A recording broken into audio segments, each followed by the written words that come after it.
আসসালামু আলাইকুম everyone. All time রান্নাবান্নায় আপনাদের সকলকে স্বাগত জানাই।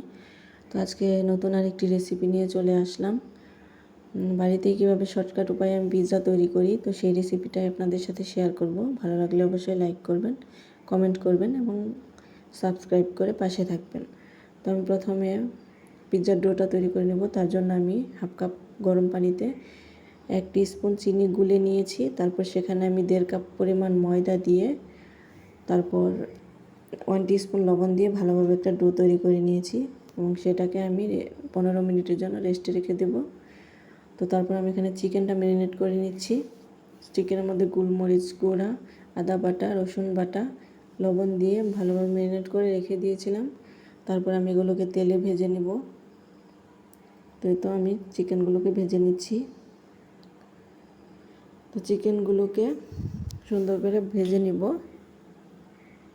তো তারপর আমি এখানে সেই যে ডোটা সেটাকে আমি এনে এখন একটা প্লেটে, যে প্লেটটাতে আমি পিৎজাটা বেক করব, তাতে ভালোভাবে তেল ব্রাশ করে নিচ্ছি যাতে নিচেরটা লেগে না যায়। তো তারপর আমি এখানে ডোটা দিয়ে ভালোভাবে প্লেটের আকারে আমি সুন্দর করে শেপ করে দেব। তারপর এখন আমি একটা কাঁটা চামচ দিয়ে একটু ছিদ্র ছিদ্র করে দিব যাতে পিৎজার যে ক্রাস্ট সেটা যাতে ফুলে না যায়। তো এখানে আমি সস দিয়ে নিয়েছি। তারপর আমি এটাকে খুব ভালোভাবে ডোটার উপরে লাগিয়ে দিব। তারপর আমি এখানে মোজারেলা চিজ নিয়েছি। মোজারেলা চিজ এখন দিয়ে দিব।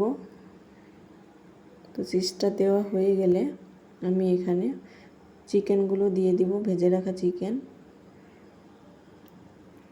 তো এইভাবে কে কে পিৎজা তৈরি করে খেয়েছেন অবশ্যই কমেন্ট করে জানাবেন।